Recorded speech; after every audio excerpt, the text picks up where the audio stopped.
Hello friends, समृद्धीज किचनमध्ये तुमचं सगळ्यांचं मनापासून स्वागत। आज आपण एकही थेंब पाण्याचा वापर न करता भरलेलं सुक्कं वांग कसं बनवायचं ते पाहणार आहोत। इथे मी पाव किलो वांगे स्वच्छ धुवून पुसून घेतलेले आहेत। प्रथम आपण वांग्यामध्ये भरण्यासाठी मसाला करूयात।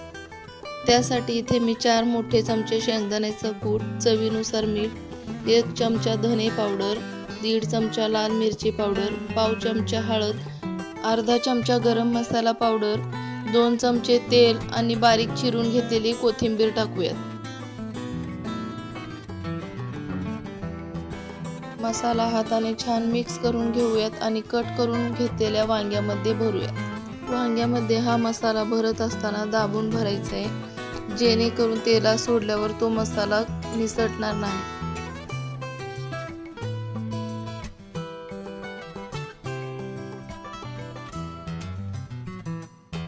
सगळ्या वांग्यामध्ये मसाला भरून झालाय। त्याचबरोबर कढईत 2 मोठे चमचे तेल गरम करून घेतले। तेलामध्ये मसाला भरलेली वांगी ठेवूयात आणि लो फ्लेमवर 3 ते 4 मिनिटे झाकण लावून शिजवून घेऊयात।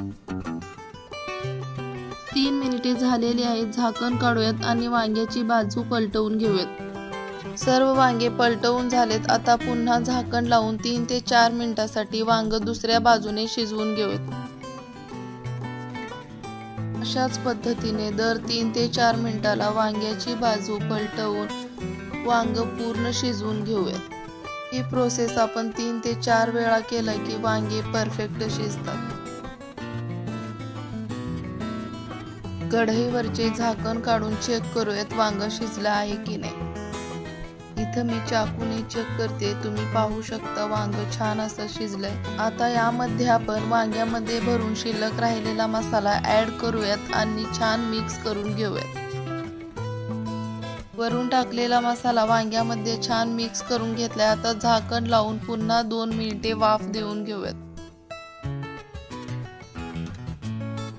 वांगी आणि मसाला तेलावर छान परतून झालाय।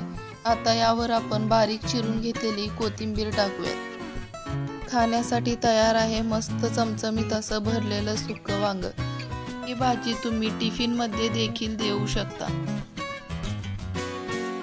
तुम्ही पण अशा पद्धतीने वांग्याची भाजी घरी बनवा आणि बनवल्यानंतर कशी झाली आहे ते मला कमेंट करून नक्की सांगा। रेसिपी आवडली असेल तर रेसिपीला लाईक करा, शेअर करा आणि अशाच नवनवीन आणि छान छान रेसिपीसाठी यूट्यूबवर समृद्धीज किचनला सबस्क्राईब करा।